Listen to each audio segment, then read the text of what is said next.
So thank you everyone for joining us this afternoon. You're joining us for a panel discussion on opening up capital access for underserved small businesses. I actually want to take a second and say you should give yourself a hand because you're joining what is going to be the best panel across the entire Milken Institute for three reasons. One, when we talk about opening up capital access for underserved small businesses, within the larger theme of the Milken Institute, building meaningful lives, I don't think a lot of people realize when we're having these conversations of global finance, what percentage do you think of employment is within the S&P 500? It's actually only 17%. So when we talk about building meaningful lives, small businesses are at the cornerstone of that. Point one. Point two, why do we have underserved on the stage? If we go to the slide, I want to point out when we look at underserved markets, minority-owned small businesses in particular, there was a study that was recently released last year by the Institute for Policy Studies. If we can have the slide on the screen there. Between 1983 and 2013, we saw African-American median wealth drop from $6,800 to $1,700 in 30 years. We saw Hispanic median wealth drop from $4,000 to $2,000. That's 75% and 50% drop in median wealth. So if you've got small businesses being a driver for wealth creation and job creation on one side, and you have on the other actually median wealth dropping in these communities, clearly the subject of today in terms of providing small businesses with the resources they need to grow is at the cornerstone of building a meaningful life. So that's why the topic that we're here is rather important. So I'll stop with my soapbox and actually say we're joined on the stage for the third really important reason, probably the best looking panel that you're going to see at the Milken Institute. So I'm lucky to have a couple of really experienced individuals on this field. We've got Mark Robertson, President and CEO of Pacific Coast Financial Regional SBDC on my right, and to his right, Eileen Sánchez, the Director for Small Business Entrepreneurship with the LA Mayor's Office, formerly with the SBA. And to my immediate left, we've got Jorge Castillo with the Maryland Hispanic Chamber of Commerce, and to his left, John Lewis, the Executive Vice President and Chief Administrative Officer of Harbor Bank of Maryland. So what I'm going to do is actually take a second and say, allow these folks to kind of share a little bit about who you are, your organization, and why you're here. So why don't we just start with you, John? Absolutely. So the Harbor Bank of Maryland is a 35-year-old commercial bank chartered in Baltimore, Maryland. It holds a distinction of being one of only 19 African-American owned and managed banks in the country, and the only one in Baltimore, Maryland. It has a special place in the city. It was literally founded to address issues of capital access, particularly in the African-American community. Baltimore is a city with a long challenge history with respect to kind of racial solidarity and inclusion and equity. And this is a firm that's always been there to do the work in communities that have been struggling to have access to capital. Yep, Jorge Castillo, President and Chairman of the Maryland Hispanic Chamber of Commerce. We've been around for 30 years. Actually, we celebrated our 30-year anniversary last year. And what our focus is to support the retention, the growth, the prosperity of Hispanic businesses in Maryland and the adjacent regions, and of course the entities who support them. So just because we have Hispanic in our name doesn't mean that we deal exclusively with Hispanic-owned businesses. That would be a little silly. We need to expand the reach, not just to minorities, but to do business within the entire region. And we do that by facilitating connections, by having programs that prepare people for elevating their business to the next step, and by being a powerful voice in Annapolis with our legislators and our elected officials. Okay, thank you. Mark. Good afternoon, everyone. Mark Robertson, President of Pacific Coast Regional Small Business Development Corporation here in Los Angeles. We are an SBDC, a Small Business Development Center, in partnership with the SBA, and we're also a community development financial institution a CDFI as designated by the U.S. Treasury, and I'm very happy to say that on tomorrow, it's interesting, the anniversaries we mentioned here, on tomorrow we'll be celebrating our 40th year in business, so we're very, very happy about that, and still around to make an impact. And the impact that I speak of is our borrowers are businesses that have revenues that range anywhere from $250,000 on average to about $1.5 million. Our average loan in our portfolio is about $80,000, and about 60% of the loans in our portfolio are to either African American small businesses or to Latino-owned businesses. So we're very happy with that track record. We're proud to be making an impact in the space that we're here to talk about today, and just happy to share with you as the afternoon goes on. Eileen, actually, before you go, I'm going to add an extra question on top of explaining who you are and what you're doing here. But since you actually come from the SBA, one thing that we didn't get a chance to mention earlier, so the Milken Institute did a partnership with the U.S. Small Business Administration that launched last year, the Partnership for Lending in Underserved Markets, which really tries to move the needle. So I'd like to actually explain a little bit more why this is such an important topic. Well, we have, well, first of all, I have to say, it is Small Business Week. So if you did not know, the president since 1963 every year has proclaimed National Small Business Week, and the president gave a proclamation yesterday. So congratulations to small businesses. It's Small Business Week. So it's one of those where after working for SBA for 2 years and breathing a small business every day, I have to breathe small business every day. So it's really nice. It's kind of like when your friend has a birthday party, you get to celebrate it for a week, and then hopefully we can extend it for a month.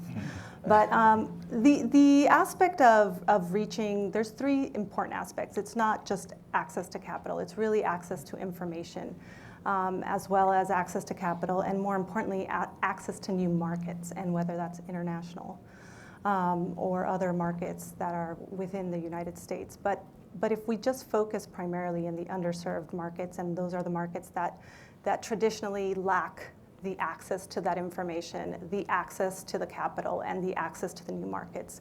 And we emphasize tremendously the access to information and how we can facilitate that, and how we can provide and tie in all of the resources that exist at the city, at the state, and at the federal level that are government-funded programs that exist at no cost to help businesses write their business plan. Teach them about succession planning, do a SWOT analysis, and there's so many resources out there that exist, and so the access to information is critical. Yeah, thank you. You bring up a good point in terms of making sure that the success of this is not so much, just pushing capital to small businesses. The success of the small business is what is the measure that we need to do.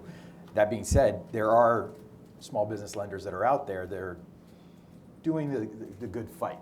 And one of them, John, is Harbor Bank. And I'd like you to talk a little bit more about the reality on the ground when you're trying to actually bank some of these businesses. What's going on? Right. So really the issue with capital to small businesses is twofold, right? And some of it is literally capital, right? So you've got to have institutions that are well capitalized, able to provide the right kinds of financing to these businesses. But secondly, when we're talking about small businesses, there really is a need for technical assistance. I mean, it's almost that you have to have an intensive private equity-like model to capitalize some of these small businesses. One of the statistics that's out there is that 97% of African American small businesses do not have a single employee.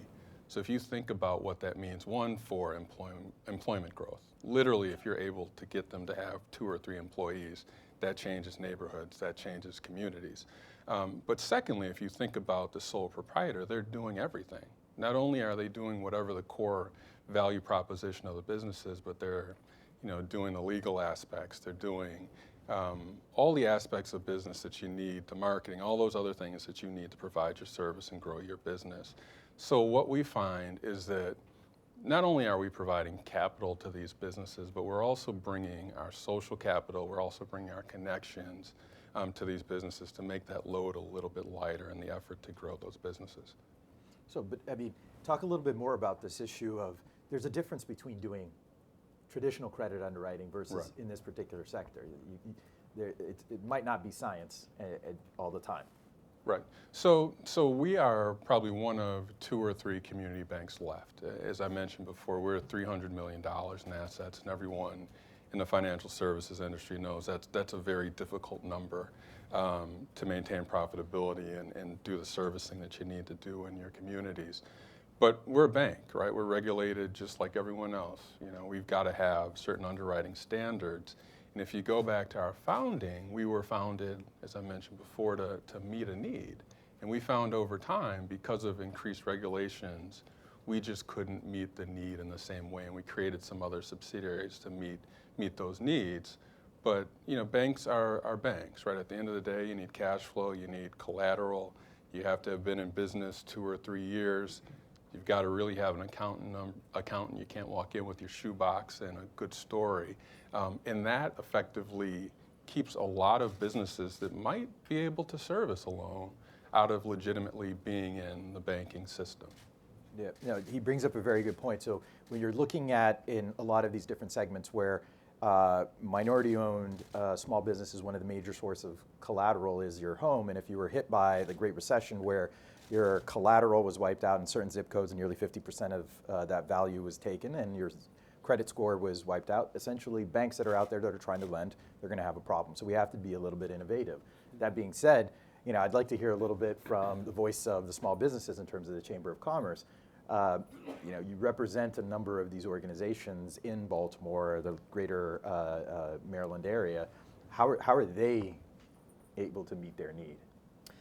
Well, it's difficult. It's difficult for a number of reasons. The first one is you have to see Hispanics and the evolution that they've had here in the United States. Obviously, New Mexico, California, Arizona, Spanish families have been there for millennia, actually. You know, in Maryland, although the first Hispanics arrived in the 1500s, they didn't quite stay there. But now you're seeing the growth of the population. So in Baltimore itself, the Hispanic population has doubled since 2010. The businesses grew in the last 2 years. Hispanic-owned business ownership grew by 42%. Nationally, they're growing at 15 times any other demographic. So the growth is rapid. The challenges, like John mentioned, one of them is technical. And I also pair the technical acumen of a business with the cultural acumen of the business. Because when you come from another country and you immigrate to the United States, you're not really familiar with a lot of the things. You're not familiar with filing your taxes every year, your tax deductions, the legal and regulatory environment. So we have to go a step further in terms of advising and teaching and mentoring. It's not just your SWOT analysis and your ROI or your weighted average cost of capital.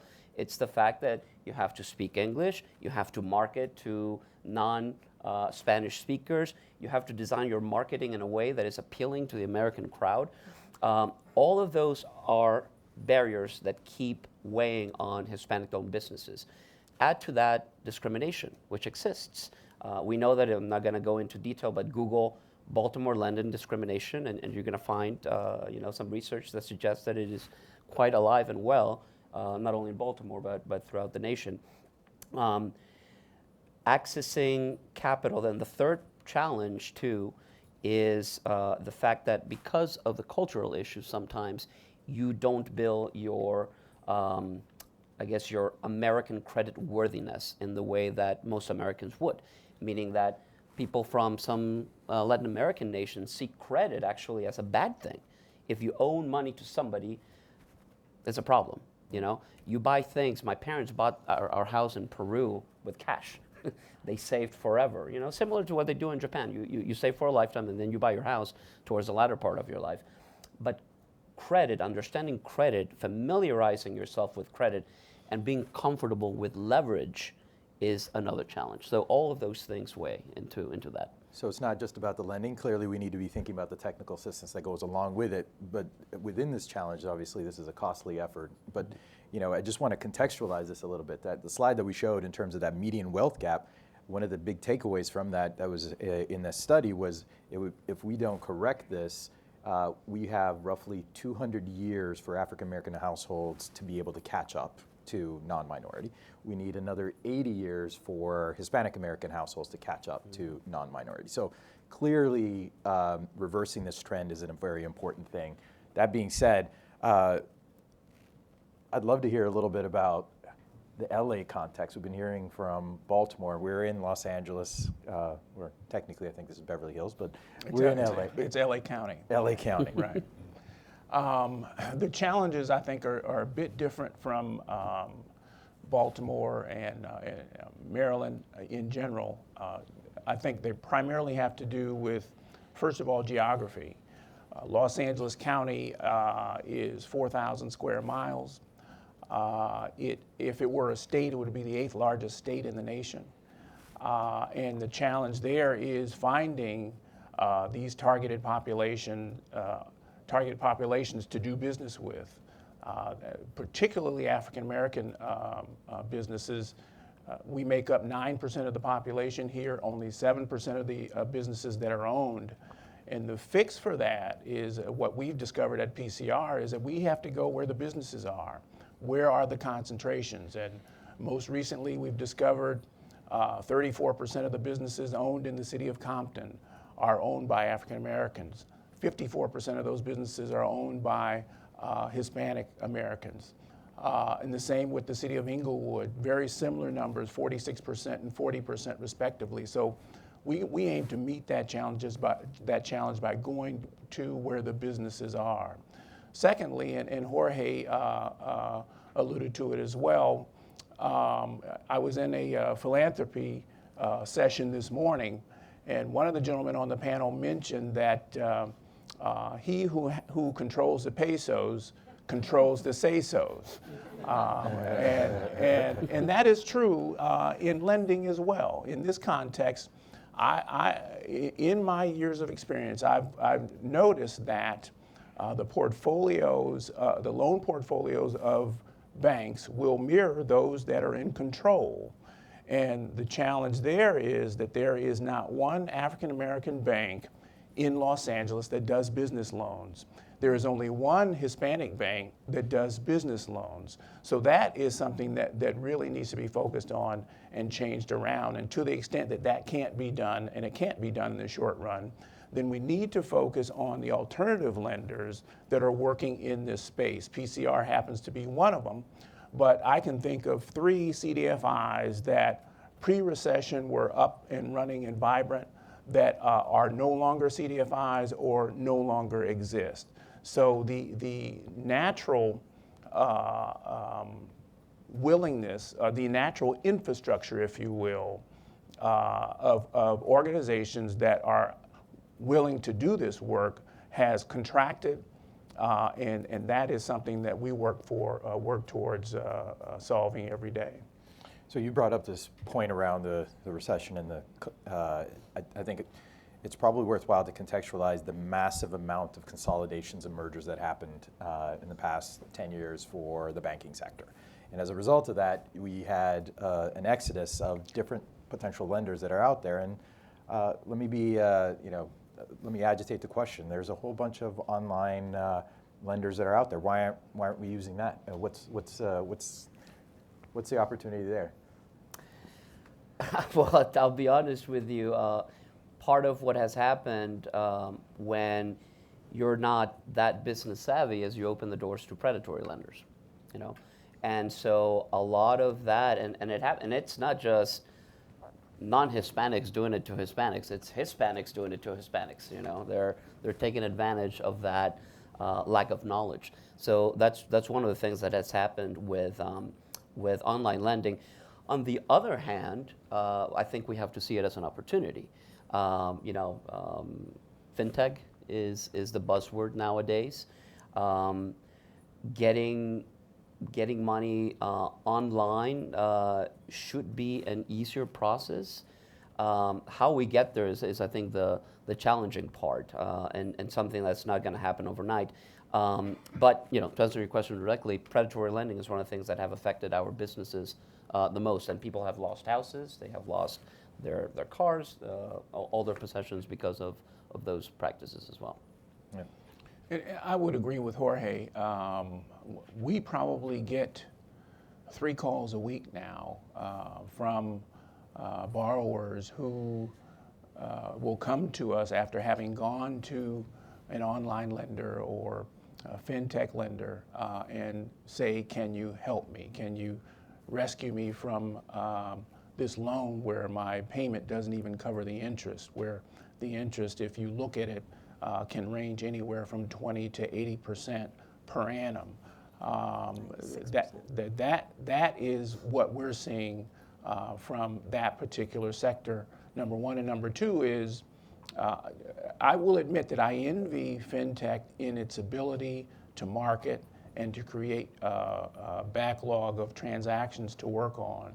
I envy their ability to make quick decisions, but I wouldn't trade that for the high-touch relationship building that the historic lending model offers, because when the chips are down, when that business is about to go under, it's that relationship that will cause them to want to send in something, even though they can't make their full payment.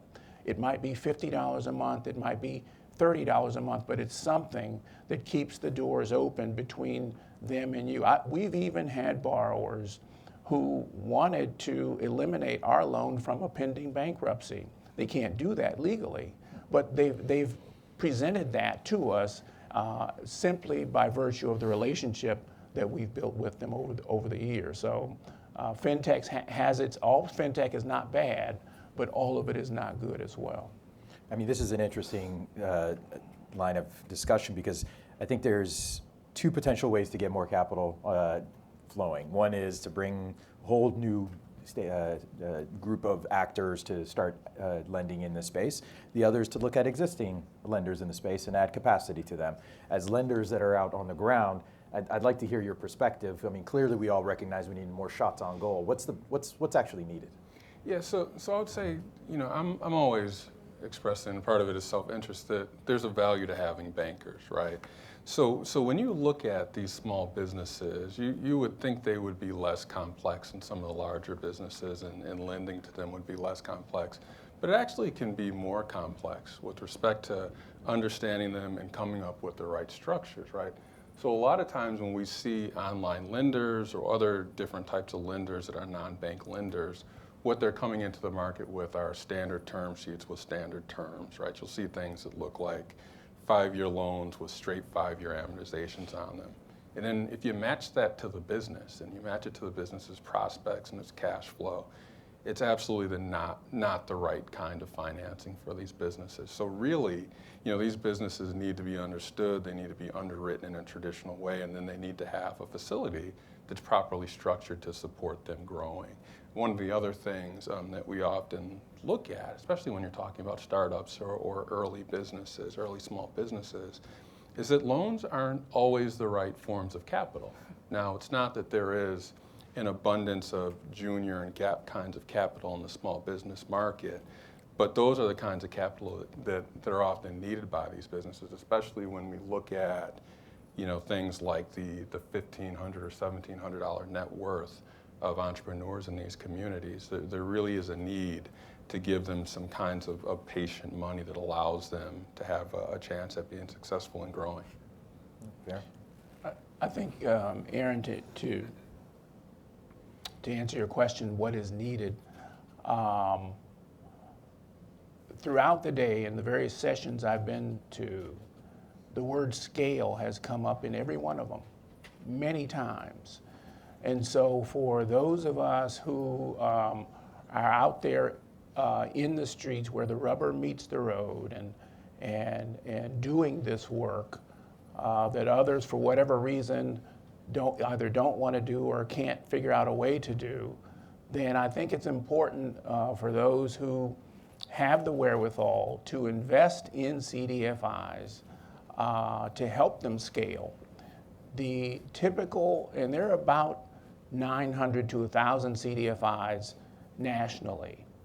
The average size of a CDFI is about $20 million in assets. Below that, they're still scrambling around. You've got people wearing 2 and 3 hats trying to get all the work done that needs to be done. So to the extent that we can scale CDFIs to the point where they're at their most efficient capacity, then I think that is something that is vitally needed. I mean, I find this rather encouraging that you haven't heard one bit of the reference of the word, this is socially responsible or charity. We're talking cash flows, we're talking opportunities, we're talking growth. Eileen, you were at the SBA. What are we missing on this? That this is not a charity case. This is actually growth. Well, and that's something that was a little bit frustrating because we would often, when we were out there speaking to financial institutions on the importance of increasing capital to the underserved markets, we would get thrown into either the CRA people or the social responsibility people. And it was very difficult to get to the bankers that have the expertise in credit. And so back to what Mark was saying, years ago, in one of our mutual friends, they went to credit training together. So when you see all this bank consolidation, a lot of the banks and overregulation on the banks, they've had to cut back on some of the spending. And so some of that spending has been onto credit training programs, which are the basic element of really great bankers back in the day. And so if you really want to have a relationship banking model, you need to train your bankers on credit. And that's really gone away. There's very few banks nowadays that start training their bankers on credit. How long was your credit training? 2 years. 2-year training. Some banks do it now. They'll do it for a month. They'll do it for 2 months. So there's a fundamental lack of skill set and knowledge on true banking and the relationship banking model. And that was very difficult for us when we were speaking to people because it was just such a sales approach. So I tend to see out there for businesses, who's training these businesses to understand what does a balance sheet look like? What is it to be credit worthy? Once a business is going on the street, I mean, they're there all day. They don't have time when they realize they're in trouble, or they don't know how much money they actually need. And it maybe, like John said, maybe they don't need money at that particular time. And relationship banking takes time to work with them to get them there. And it may take a year, it may take 2. And there's a lot of pressure on the banks for a quarterly basis earnings. So how are we getting that technical capacity building, again, back to what Aron was saying, how do we get more of that financial literacy that's just beyond the CRA, beyond the social responsibility requirements? How do we actually get more bankers that are very adept on credit? And I worked with very high-level bankers, and if I could just get them out to a high school to speak to the parents of the African-American kids, of the Hispanic kids, and teach them, here's your basic budget for a month. Here, you're coming up to Christmas. Do not go buy a Tahoe. Do not go do certain things.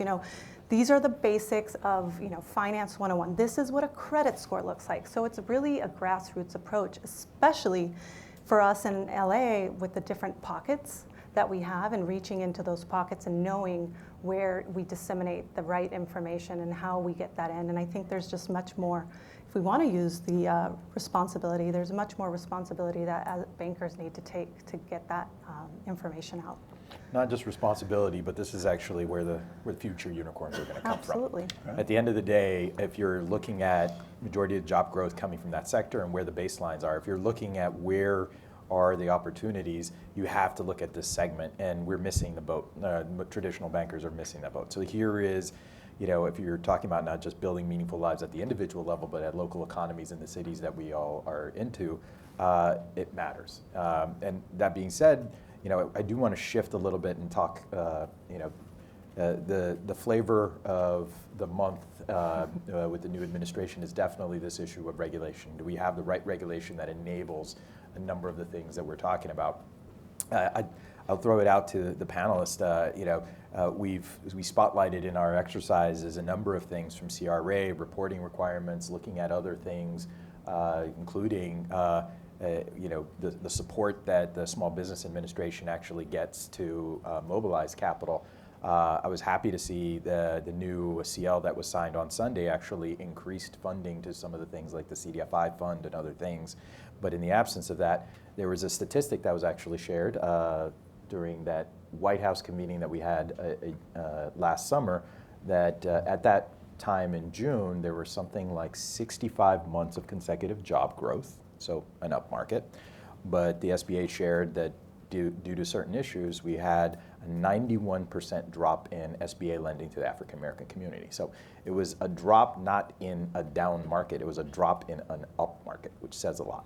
So I'd like from the panelists to hear, on the policy side, what do we need to be doing better? So I'll start. CRA has been mentioned a couple of times, and it's come up on its 40th anniversary. But the truth about CRA, from a practical perspective, is that it really has no teeth unless a bank is looking to do a merger or otherwise is running into some kind of difficulty. And that potentially, if done right, is a really powerful vehicle with respect to getting capital to intermediaries, whether they're CDFIs or other intermediaries that can use that capital to get it into the hands of small businesses and real estate development in a productive way. So certainly reevaluating CRA and making it more powerful would have an effect on getting capital into urban communities.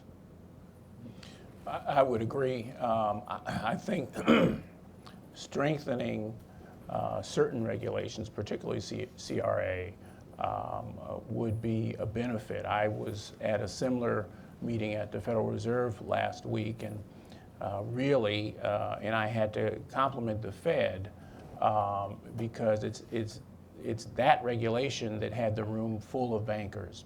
Without CRA, the room would have been empty. So I would think that certainly strengthening that would be something that would be warranted. Also, I think rolling back things like CFPB is a mistake, and to the extent that those types of cuts and eliminations happen, the numbers that you read earlier will be worse. And I think in terms of the quality of life of particularly these two targeted populations will be worse. Sure. And I continue to think of, the unintended consequences of regulation and what it does to financial institutions and what it does to the people that need to meet, metrics on a quarterly basis. We're a democracy. We're the United States of America. We're a free market, and so accordingly, our private sector has, banks have goals. They have metrics that they have to meet, and so. Sometimes there's just unintended consequences to certain regulation. We having to do all the burdens and paperwork for Dodd-Frank, that just kept us indoors longer. So if we want to change our model on how we serve the grassroots and how we serve the people out there, we really need to think about how, what are the unintended consequences of the regulation we're throwing out on the financial institutions, and then you see all the predatory lenders that are out there on our businesses that are charging up to 96% interest, is last I heard. So how do we actually do something around that? So if we want to make sure that there is disclosure around the rates for businesses and that they know what they're getting into, because as far as I'm concerned, there's nothing there yet. Yeah, good. Well, I actually want to open this up to the audience because I think we have quite a few folks in the group that are both small business lenders, small businesses, tech companies that are looking at providing capital, and CDFIs. So this is supposed to be an open dialogue. I'd like some interesting questions. Can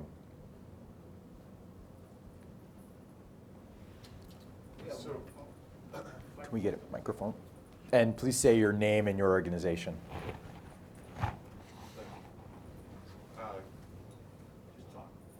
Smith from Community Capital, and this is for the community bankers. My question is, if you are banking, let's say, a high-growth enterprise, you mentioned you have a $300 million balance sheet, and maybe they have some capital requirements that can't be met with your current infrastructure and your current size.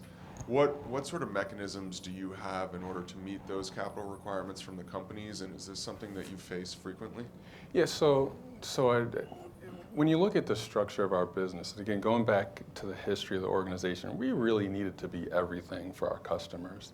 So not only do we have this core banking enterprise, but we also have a community development corporation, which functions a lot like a venture capital firm, if you will, but also can do some gap and mezzanine type financing. But even more than that, banks historically haven't provided advisory services because of lender liabilities, which is basically to say, if I give you a loan and then I tell you how to run your business, you can say, well, I'm not paying you back when the loan goes sideways because I told you how to run your business. Our community development corporation performs an advisory function, and it really is about access to capital. So we're almost indifferent as to whether we're providing our own capital or we're connecting a business to capital. So we have any number of partners in the market and outside of the market, and we know what we do, and we know what we don't do, and we know how much powder we have and how much we don't. But in that advisory function, we're working with businesses to figure out where they're going and what their needs are, and where we can play in that, we play in that. If it's bigger than what we can do internally, we'll club a deal, we'll join with other banks, and if it's a different form of capital, we'll bring that to the table. I would say to that question, actually that is a measure of success for us, to the extent that we can grow a business to the point where they are ready to graduate from our services.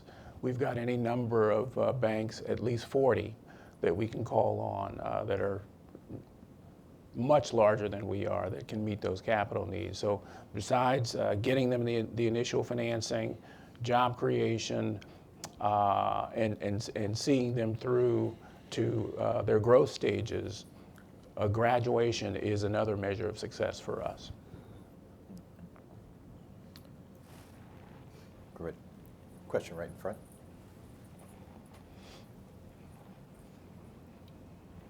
Hi, my name is Karina Morga. I'm also with the Maryland Hispanic Chamber of Commerce. As a small business owner, I wouldn't say that it's been difficult to get access to the capital. On the flip side to that, it's been okay, like with the fintech, if you get a loan, I got a decent rate. It was deposited in my bank, and I was like, wow, my bank account has a lot of zeros in it. Now what? And I think that that's also integral to like these programs that you guys have and everything, these initiatives that you guys are doing, is because if you don't know how to manage the money and you're not guided, most small businesses can't afford a CFO. We know how to run as an entrepreneur, as a business owner, you know how to run your business in different aspects in terms of you got to manage the cash flow, you have employees and managing that, you have HR, you're dealing with so many parts of it, and as a small business owner, you don't have that somebody to come in and say, okay, here's $250,000, this is how you're going to manage it to get to B. Does that make sense? Yep. And I think that is a conversation that needs to be highlighted, brought to the table as well. And your comment really underscores something that we think about constantly, right? There is a real responsibility to the work that we do. Anybody who's been a lender for any length of time is going to structure a loan where they're going to get their money back. Right. They're going to get their money back. That doesn't mean that you're not going to be ruined when they get their money back. And there's just been too many historical examples, certainly in Maryland specifically, if you look at the mortgage crisis, right? There was such liquidity in the market, people got loans, ultimately the banks ended up okay, but you've got people that will have that legacy of wealth destruction. And we're talking about a community where the median net worth is $1,700, right? And that's $1,700 for African Americans who've been in this country for 400 years, right? So destroying any amount of wealth in the African American community with indiscriminate lending is something that we really have to be focused on and how we do that. And one of the things that highlighted it, I think in some of the initial conversations we had, there were people during the election coming into the market and saying we're putting hundreds of billions of dollars into places like West Baltimore, when really if you size the market, there's no way that the market could eat anywhere near that dollar amount, right? But you could put it in there, and you'd have part of a city that would be destroyed for 100 years, right? So that's another one of the considerations we have when we see new lenders popping up in the market. Thank you, John. You're bringing up the point of there's definitely a point around responsible lending that needs to happen.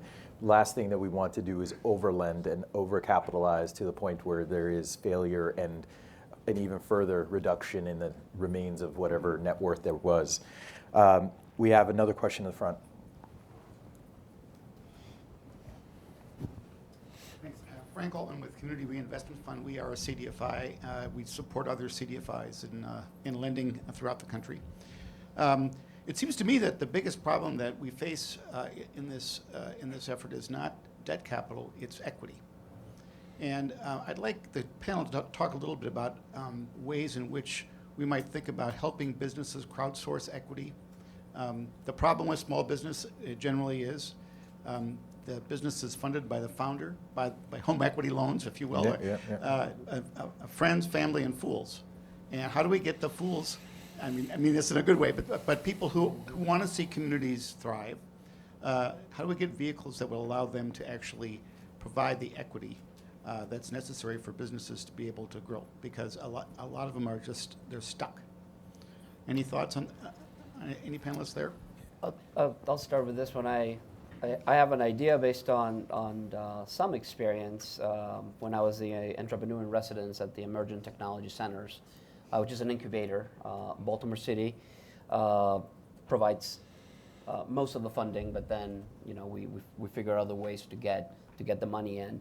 One thing to note about incubators is they have to be a private-public partnership. You can trace incubators and when they pop up when the economy is doing well, and they start popping up everywhere, right? The economy starts downward trend, and all of a sudden they're gone. And why? Because when you're an entrepreneur, you don't have money.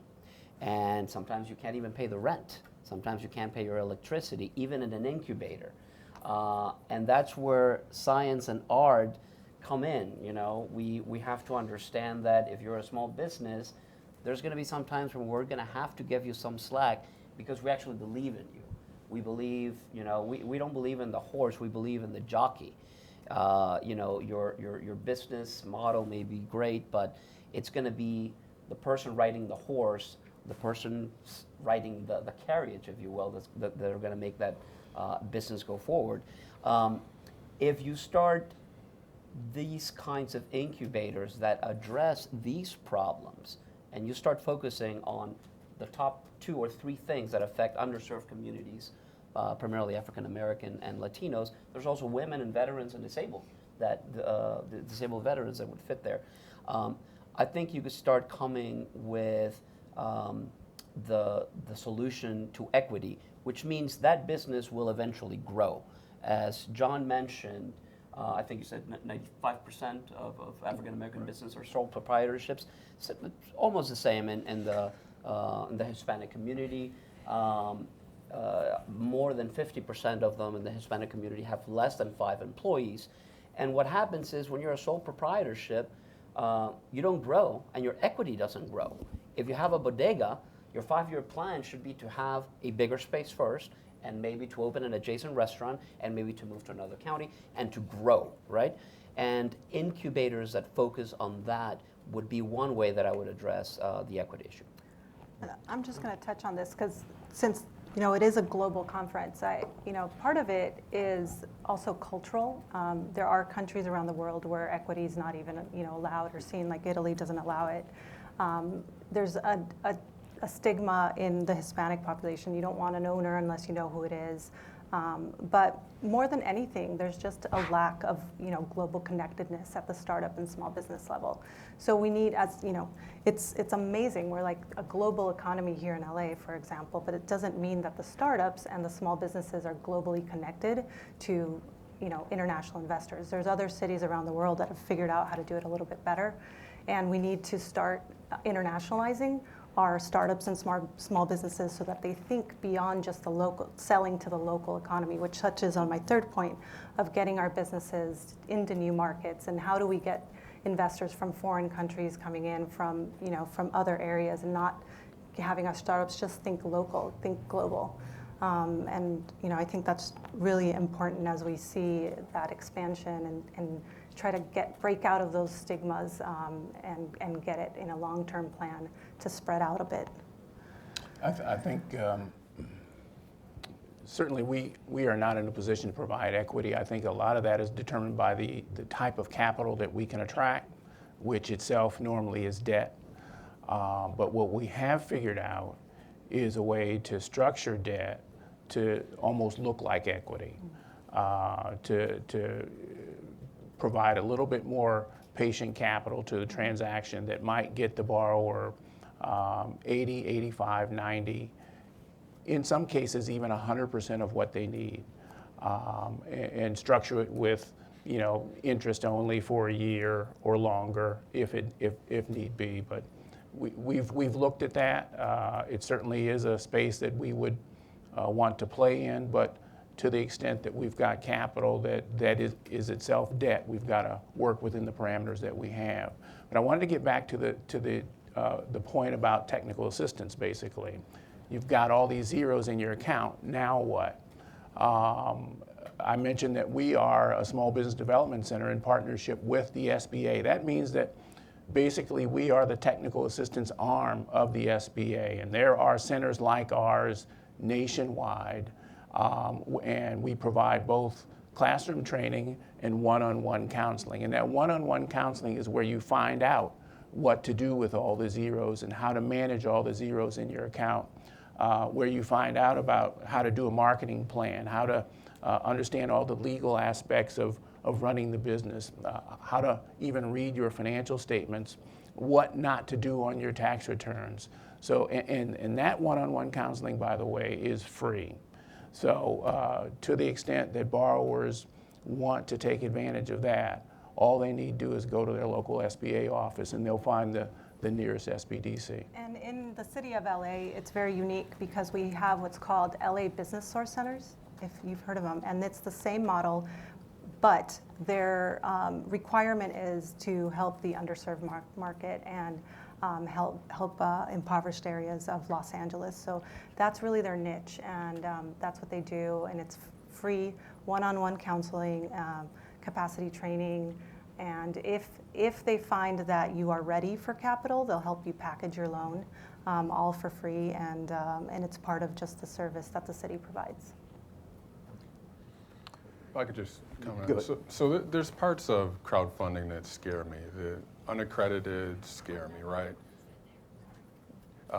Trees grow to the sky, right? Every business is a good idea. The other thing is just valuation, right? So, these 97% of businesses with no employees or small businesses, it's just very hard to figure out what they're worth, right? And then even if you do that and you make some significant capital investment, then you own, some part of the business that probably isn't defensible as a small business.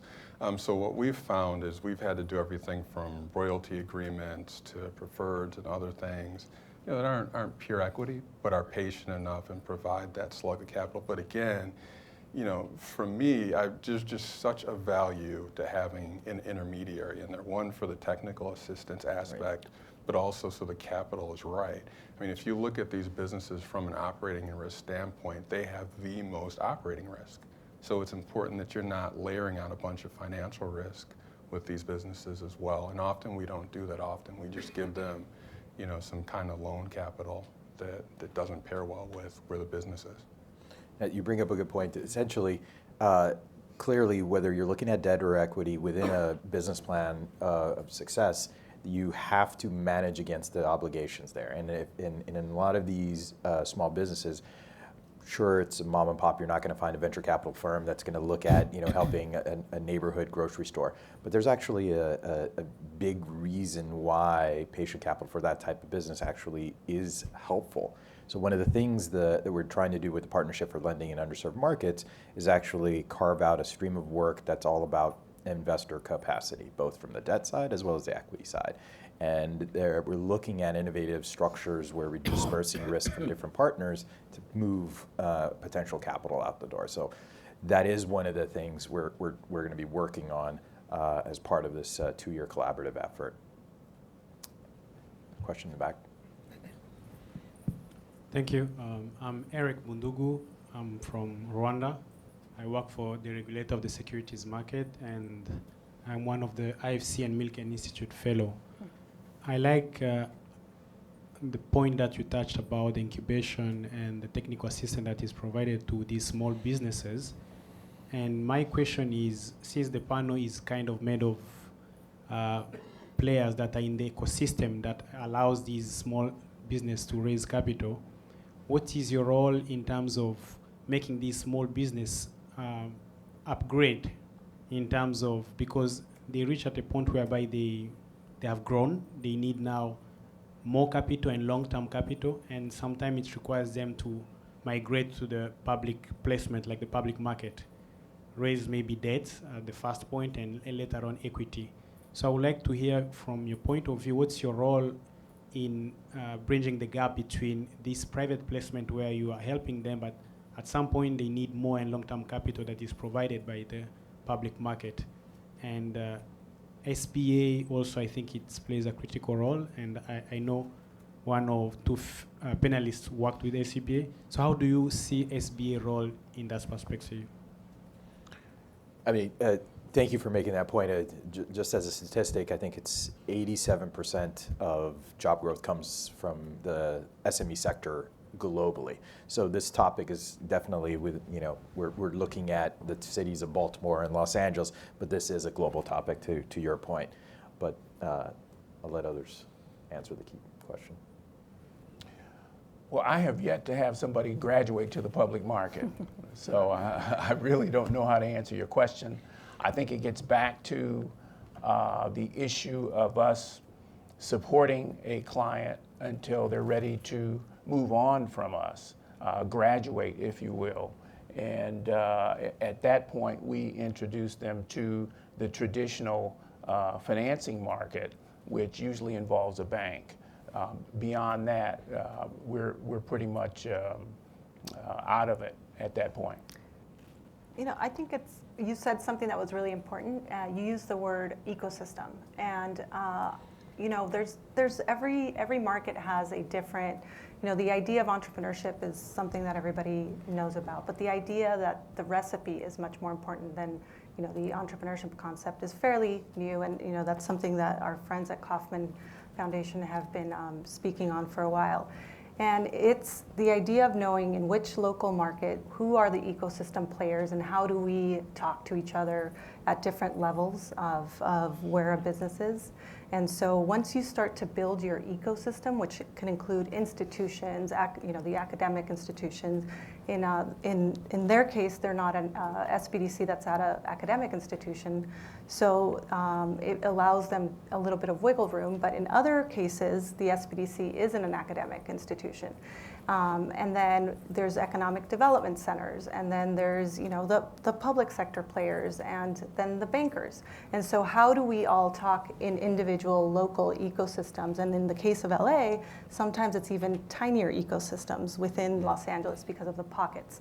And so knowing where those are, I think is really important, and that's a good recipe.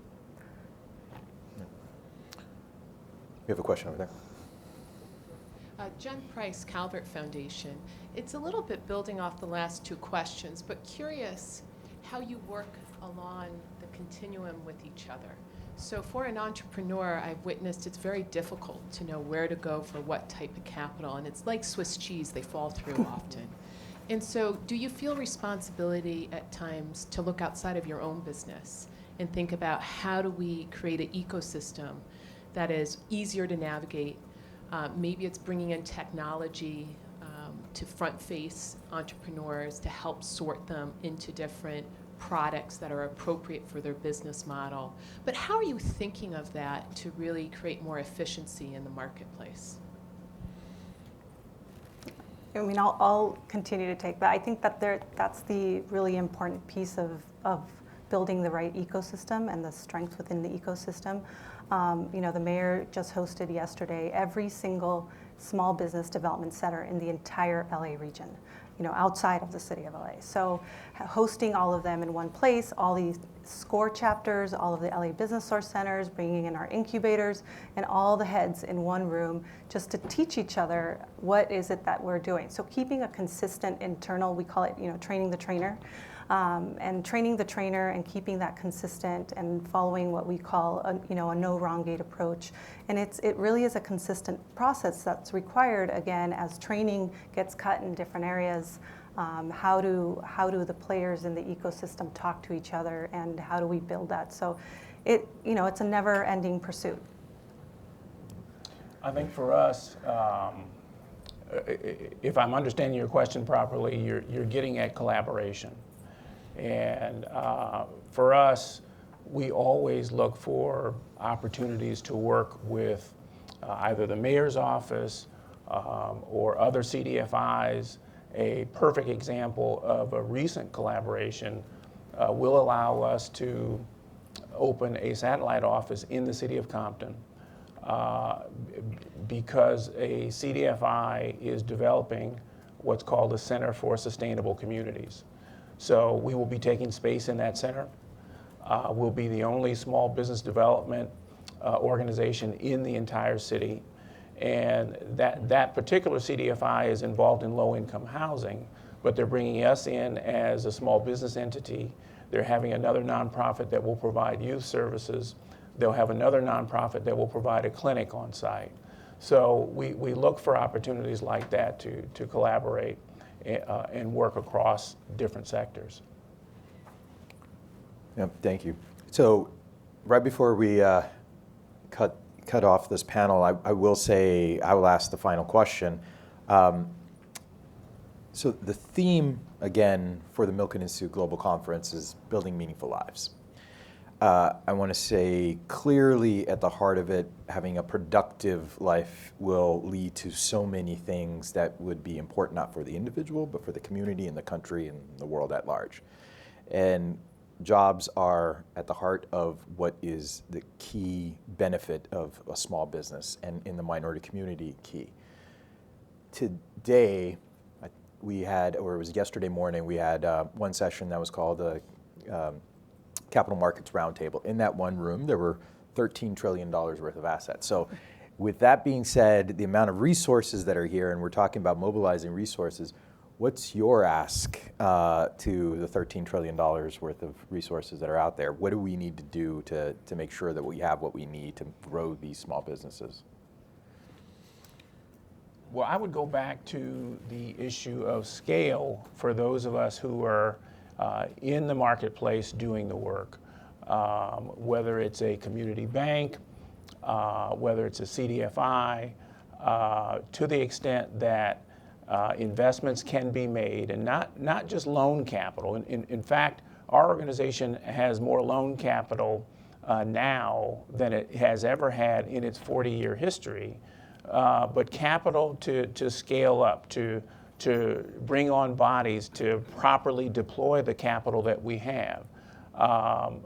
That's the kind of help that is needed, I think, if we're going to really tackle this work and move the needle, as is said. Human capital in these institutions. Absolutely. Yep. I see it as a world hunger problem as well. There's plenty of food in the world. There's people dying of hunger every day, literally dying, because the food doesn't get to them.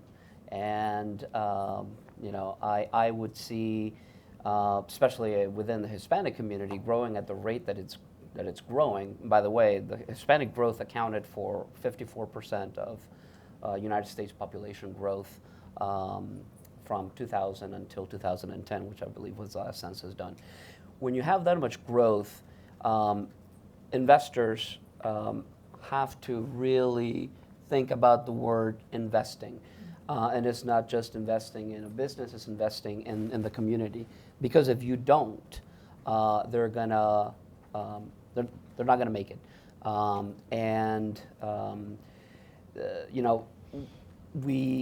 We have to put a little bit more pressure, especially as minorities, and raise our hand a little bit more so that we are included. But you see me here sitting on a panel. I don't represent the average Hispanic business in Maryland. I just don't. You know, I have two undergrad degrees and an MBA, and I've been blessed to be in this situation. The reality of most, small Hispanic businesses is they're not at that level, and we're not talking to them. You know, we're not getting their input. Some of them don't even speak English that well. And so from the top down, from the mayor of Baltimore to the mayor of LA to the investors to the people who have the $13 trillion, you really have to get to the very, very, very core of this issue, and understanding that means talking to the right individuals. That's a key point. And I do want to say we're almost out of time, but you bring up a point that including the small business in the segments. Final words, 30 seconds or less, please. So I would say support minority depository institutions. In Baltimore, as a city, it's 63% African American. There are 7 African American bankers that are senior vice presidents or above, and 4 of them work in my shop, right? And one of the things that we didn't talk about on the panel too much is that trust is a real issue, and it's a real issue for good reason, because these communities have had a depth of experience, right? So if you don't have bankers with the cultural competency to go into neighborhoods and work with these businesses, the capital will never get there. And minority depository institutions and CDFIs are uniquely positioned to be able to distribute to these communities. Deployment, deployment, deployment. I'm going to say training, training, training. And I continue to believe that that is absolutely important, especially in California, for us to get a lot more credit training out there, a lot more information to the basics of how to manage your banking relationship, how to manage your balance sheet, and get just a lot more out there into schools, churches, grassroots approach. Thank you, everyone. I'd like to give a final hand to all our panelists as well as our guests in the audience. Thank you for joining us, and enjoy the rest of the Milken Conference.